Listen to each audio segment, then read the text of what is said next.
ನಮಸ್ಕಾರ ಸ್ನೇಹಿತರೆ, ತಮಗೆಲ್ಲರಿಗೂ ಇಂಗಳಿಗೆ ಇನ್ಫೋ ಸ್ಟುಡಿಯೋಗೆ ಆಧಾರದ ಸ್ವಾಗತ.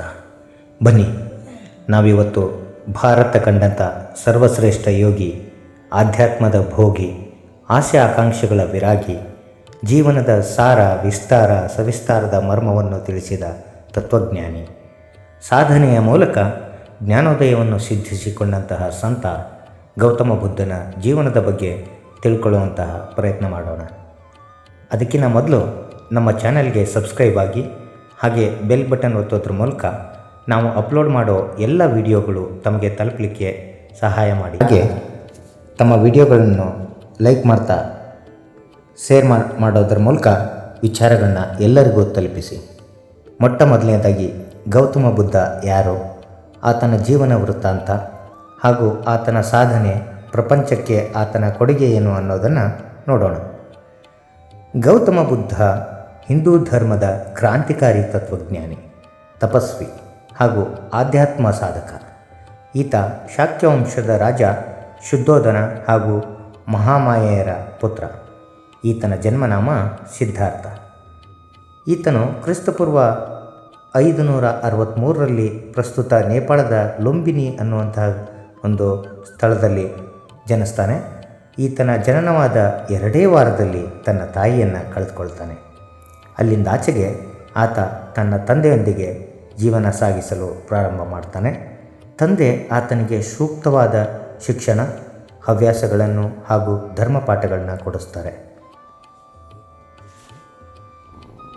ಇನ್ನು ಆತನ ಜೀವನದ ಬದಲಾವಣೆ ಹಾಗೂ ದ್ವೀಪಾರೂಢತೆಯನ್ನು ನೋಡೋದಾದರೆ, ಒಂದು ಸಾರಿ ಸಿದ್ಧಾರ್ಥ ಅರಮನೆಯ ವೈಭೋಗದಾಚೆಯ ಜೀವನದ ತಿರುಳನ್ನು ತಿಳಿಯಲಿಕ್ಕೆ ಹೊರಗೆ ಹೊರಟಾಗ ಒಬ್ಬ ವೃದ್ಧನನ್ನು ನೋಡಿ, ನಾವೆಲ್ಲರೂ ಕೂಡ ಈ ವೃದ್ಧನಂತೆಯೇ ವಯಸ್ಸಾಗಿ ವೃದ್ಧಾಪ್ಯಕ್ಕೆ ತೆರಳುವವರೇ ಅನ್ನೋದನ್ನು ಅರಿತಾನೆ. ಹಾಗೆ ಹೋಗ್ತಾ ಹೋಗ್ತಾ ಮನುಷ್ಯರು ಕಷ್ಟ ಕಾರ್ಪಣ್ಯಗಳಲ್ಲಿ ತೊಳಲಾಡುವುದನ್ನು ಕಂಡು ಜೀವನದಲ್ಲಿ ಎಲ್ಲರೂ ಒಂದಿಲ್ಲ ಒಂದು ಕಷ್ಟದಲ್ಲಿ ಸಿಲುಕಿ ತೊಳಲಾಡುವವರೇ, ಯಾರಿಗೂ ಈ ಕಷ್ಟ ಎಂಬುದು ತಪ್ಪಿದ್ದಲ್ಲ ಅನ್ನೋದನ್ನು ಅರಿತಾನೆ. ಹಾಗೆ ಹೋಗ್ತಾ ಹೋಗ್ತಾ ಒಬ್ಬ ವ್ಯಕ್ತಿ ಮರಣ ಹೊಂದಿರೋದನ್ನು ಕಾಣ್ತಾನೆ. ಆಗ ತನಗೂ ಕೂಡ ಒಂದಿಲ್ಲ ಒಂದು ದಿನ ಸಾವು ತಪ್ಪಿದ್ದಲ್ಲ ಅನ್ನೋದನ್ನು ಅರ್ಥಕೊಳ್ತಾನೆ. ಈ ಎಲ್ಲ ಸ್ಥಿತಿಗತಿಗಳನ್ನ ನೋಡಿ ಜೀವನದ ಅರ್ಥವನ್ನು ಹುಡುಕಲಿಕ್ಕೆ ಅರಮನೆ, ಹೆಂಡತಿ, ಮಗುವನ್ನು ತೊರೆದು ಹೊರಗೆ ಬೀಳ್ತಾನೆ. ಸಿದ್ಧಾರ್ಥನು ಧ್ಯಾನಾಭ್ಯಾಸವನ್ನು ಪ್ರಾರಂಭಿಸಿ ಹಲವಾರು ಯೋಗಿಗಳನ್ನು ಅರಸಿ ಹೊರಡ್ತಾನೆ.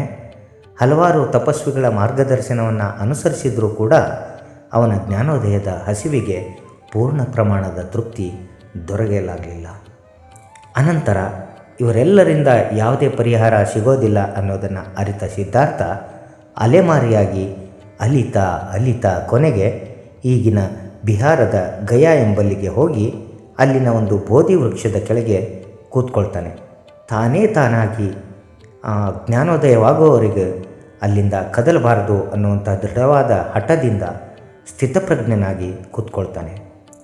ಹಲವು ದಿನಗಳ ಸತತ ಧ್ಯಾನ ಸಿದ್ಧಿಯಿಂದ ಕೊನೆಗೆ ಸಿದ್ಧಾರ್ಥ ಜ್ಞಾನೋದಯ ಪಡೆದು ಗೌತಮ ಬುದ್ಧನಾಗಿ ಹೊರಹೊಮ್ಮುತ್ತಾನೆ. ಬುದ್ಧ ಸತ್ಯವನ್ನು ಕಂಡುಹಿಡಿಯಲಿಕ್ಕೆ ಅನುಸರಿಸಿದ ಮಾರ್ಗ ಮಧ್ಯಮ ಮಾರ್ಗ, ಅಂದರೆ ದುಃಖ ಹಾಗೂ ಸಂತೋಷದ ನಡುವಿನ ಸಮತೋಲನವನ್ನು ಹುಡುಕೋದಾಗಿತ್ತು. ಇದು ಅಷ್ಟೇನೂ ಸುಲಭ ಸಾಧ್ಯವಾದ ತಪಸ್ಸಾಗಿರಲಿಲ್ಲ.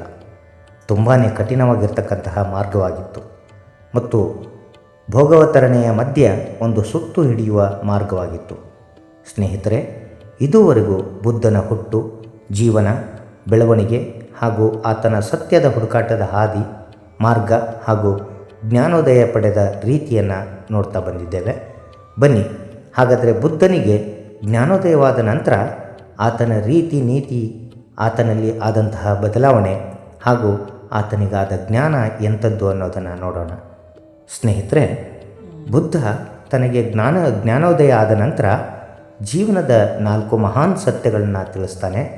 ಅವುಗಳನ್ನು ಸತ್ಯಸ್ಕೋಪಿ ಸತ್ಯಗಳು, ಚತುಸ್ಕೋಪಿ ಸತ್ಯಗಳು ಅಂತ ಕರೀತಾರೆ. ಅವು ಯಾವುದು ಅಂತ ನೋಡೋದಾದರೆ, ಮೊದಲನೇದಾಗಿ ದುಃಖ ಅನ್ನೋದು ಸತ್ಯ. ದುಃಖ ಅನ್ನೋದು ಜೀವನದಲ್ಲಿ ಯಾರಿಗೂ ತಪ್ಪಿದ್ದಲ್ಲ, ಅದು ಸತ್ಯ ಅನ್ನುವಂಥದ್ದು. ದುಃಖದ ಕಾರಣ ಎರಡನೇದು. ದುಃಖದ ಕಾರಣ ಆಸೆ, ಅತ್ಯಾಸೆಗಳು ಹಾಗೂ ಆಸಕ್ತಿಗಳೇ ದುಃಖಕ್ಕೆ ಕಾರಣ ಅನ್ನುವಂಥದ್ದು ಅವನ ನಿಲುವಾಗ್ತದೆ. ಇನ್ನು ಮೂರನೇದಾಗಿ ದುಃಖದ ನಿವಾರಣೆ ಹೇಗೆ ಅನ್ನುವಂಥದ್ದು. ತೃಪ್ತಿಯ ಹತಾಶೆಯನ್ನು ಇಲ್ಲವಾಗಿಸಲು ಈ ಆಸೆಗಳನ್ನೇ ಇಲ್ಲವಾಗಿಸುವುದು, ಆಗಲೇ ದುಃಖದ ನಿವಾರಣೆ ಸಾಧ್ಯ ಅನ್ನುವಂಥದ್ದು.